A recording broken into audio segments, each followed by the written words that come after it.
This considering recent events, including KMT chairwoman Chang's meeting with President Xi, some analysis suggests that Beijing has softened its political posture toward Taiwan, likely as a de-escalation tactic ahead of the Trump-Xi summit in May.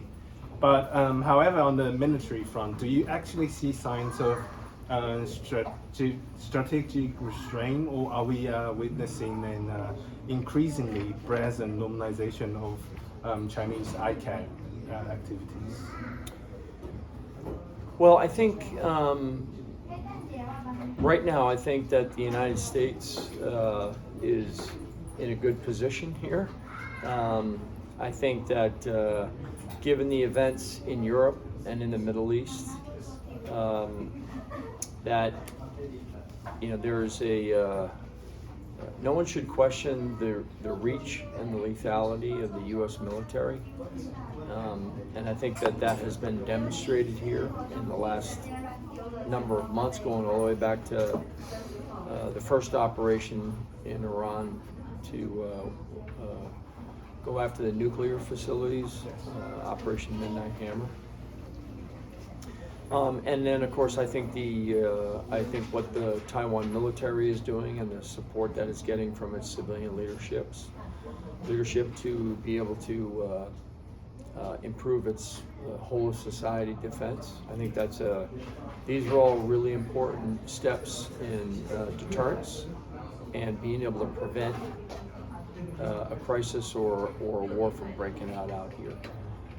We have two regional wars going on right now. We've got one going on still in Europe between Russia and Ukraine, and then we have another regional war, if you will, going on in the Middle East. The last thing we need is another regional war to break out here, because then we find ourselves in a global war, and I don't think that's what anybody's aim is. We already have enough stress on the system with the Strait of Hormuz and the global energy supplies being challenged right now, and so I think it would be helpful for everyone to continue to let's try to resolve what's happening right now. But some suggest that China used this move, try to soften the U.S. or to intervene with the U.S. arms sales to Taiwan. Do you think that will happen, or is that a possibility?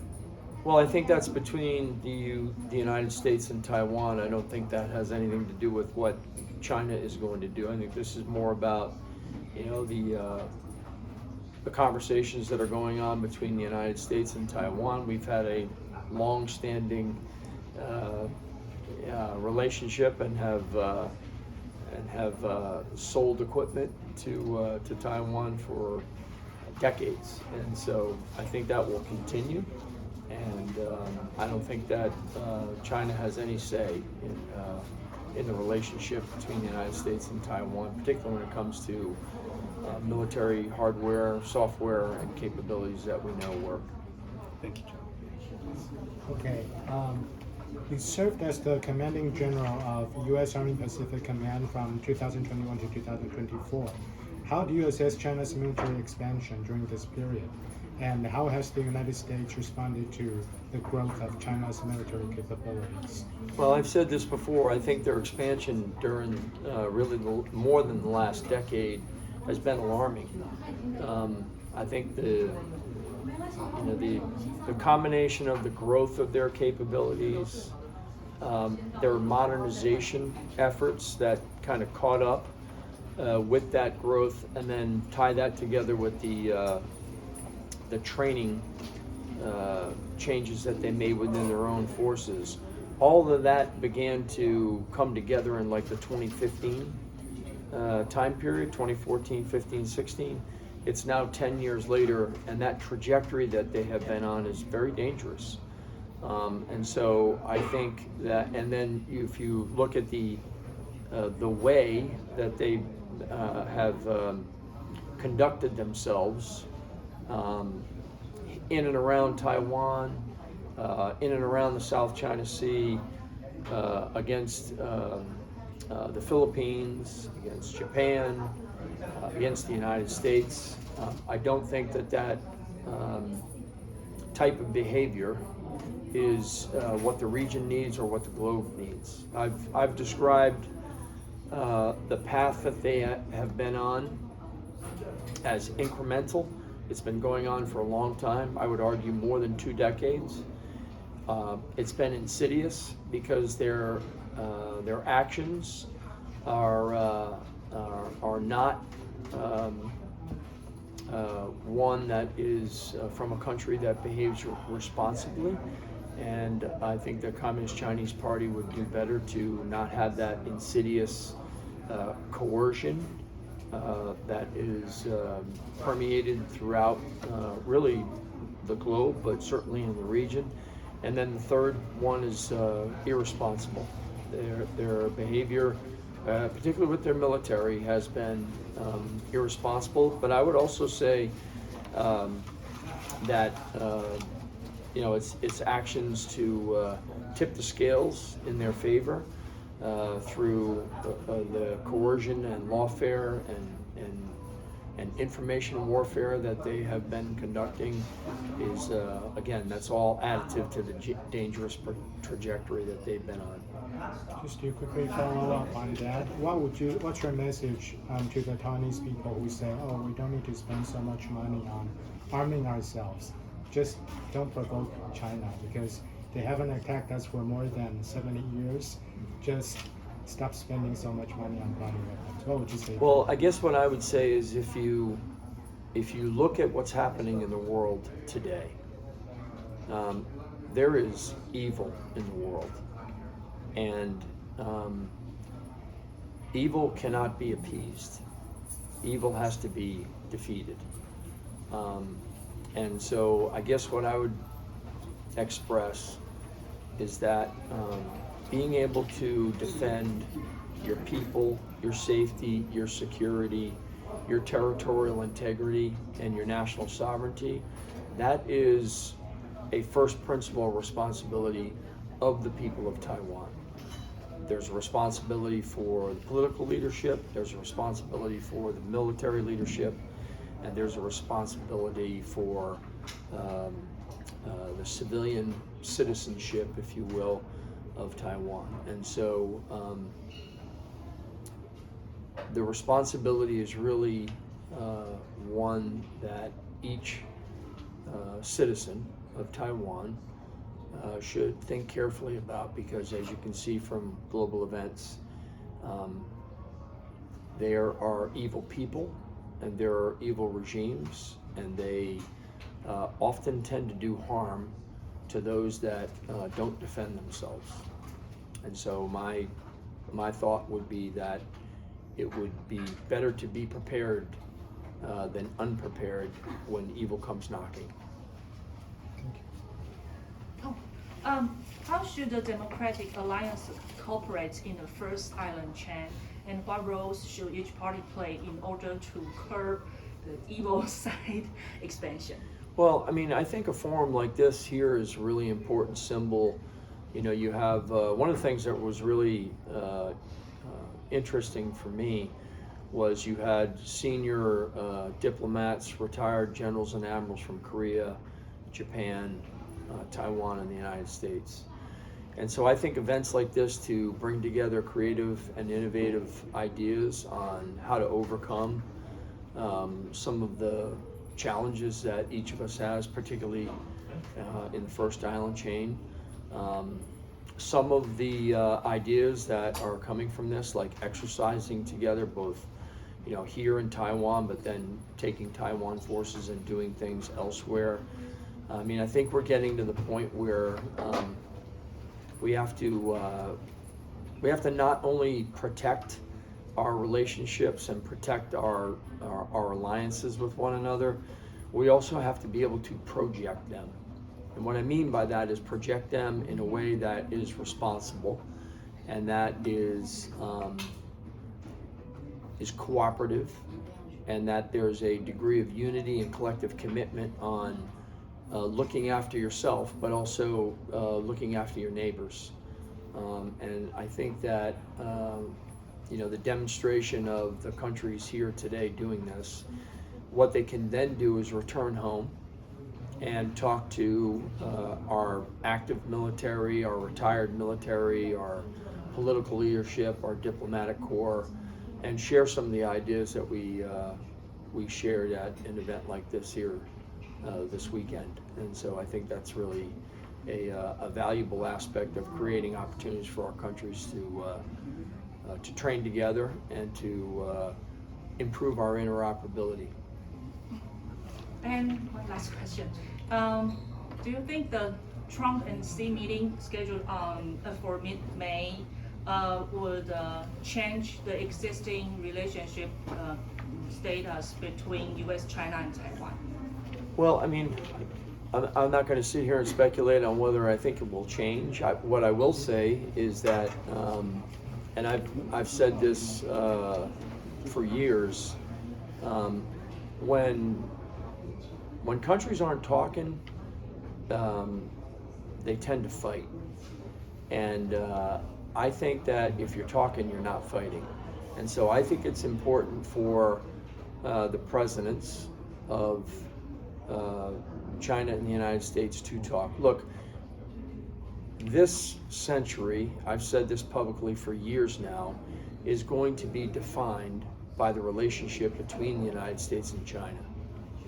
And it is better, in my view, when leaders of those countries are talking to one another versus not talking to one another. And so I think it's beneficial for the world. I think it's beneficial for the region, and I think it's beneficial for the bilateral relationship between the United States and China when the two presidents sit down and share conversation to get to know one another, because those relationships are going to how you overcome a crisis or worse. Sorry, one last question from me. So I've noticed that you're a senior advisor to my new favorite AI company, right? So we are aggressively, we're trying to catching up with the drone trend now. So we're trying to pursue defense autonomy through a domestic drone cluster. So also we're pursuing like the C5ISR system with AI integration. Yeah. So do you think that's critical to our defense? Oh, I think it's absolutely critical. I mean, I think AI-enabled collection, targeting, protection, and then actually your ability to sustain your forces is absolutely vital here in Taiwan. We've learned this the hard way, and so I think in many ways what I think we are doing and need to continue to do is share all the things that we have learned from our operations globally and our more recent operations in Europe with the Russians and the Ukrainians, but also our more recent operations like Midnight Hammer, Absolute Resolve, and now Epic Fury. I mean, I think the United States since last September, October, when Midnight Hammer happened, it's really accelerated on, to your question, on having the right capabilities, particularly AI-enabled capabilities to be able to do those things and do those things at scale and very, very quickly. Thank you. Okay? Thank you. All right. Will ask one last one question for him. Yeah. You visit Taiwan during last year's Hanquan 41 exercise. Could you share the purpose of your visit as well as your observation on the strength of Taiwan's military and the area where should be improvement maybe needed? Well, last year, what I would say is I thought the large-scale mobilization exercise that they did as part of Hong Kong 41 was invaluable. And so I think the more that they can tie mobilization exercises together where you're you're incorporating first responders, the reserves, and then the active forces to do the things they need to do is an important part of kind of a large-scale, comprehensive exercise to test the readiness levels of the military. Associated with that, I think another important element of this is you really can't do that unless you have the political backing of the civilian elected leaders. And so in my view, I think that those two aspects were really a step change in the way that the Taiwan military was training and the way they were being supported by the civilian leadership.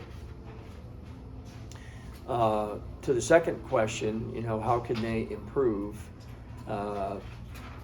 I think that the military, they have a solid plan, but they need to move from having just a plan and directing through orders what subordinate units are going to do and then rehearsing those things.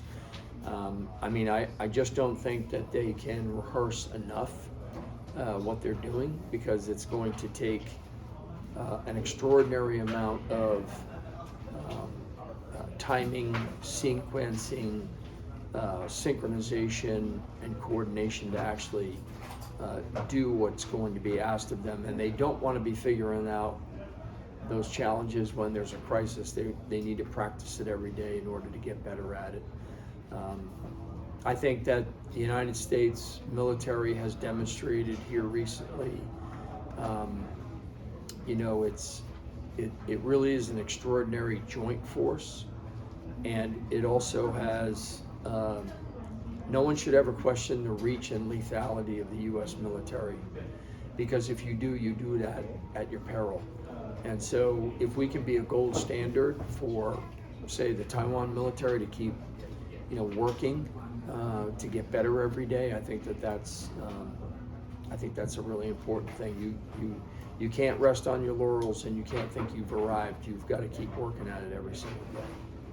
So. Charle, may I just ask one last question? It's related to my colleague's earlier question. Okay. So you mentioned the importance of pursuing joint exercises between forces. So how could Taiwan and its allies or its partners, such as the U.S., build interoperability when we've been excluded from joint exercises? Yeah, well, I think this is an area that it's really a political question you're asking me, that there's some policy decisions that need to be made in Taiwan, but also in other countries, to allow the Taiwan military to participate in some other joint and multinational exercises. We do this routinely here across the Indo-Pacific, and I think that there are ways to do this. Just as an example, we have a joint and multinational exercise in Thailand every year, Cobra Gold. And China participates in that exercise, and they bring a cell of about 25 soldiers, and they just do the humanitarian assistance, disaster relief portion of the exercise. And so I think there are plenty of opportunities to find creative ways for Taiwan, even though it may have there may be a political limitation to their participation in some countries, but I think now is the time to overcome some of those policy challenges and find ways for Taiwan to both train outside of Taiwan, but also to bring potentially other regional partners and allies to Taiwan to help with their training. So if we're thoughtful and we're creative, we can find a way to do this.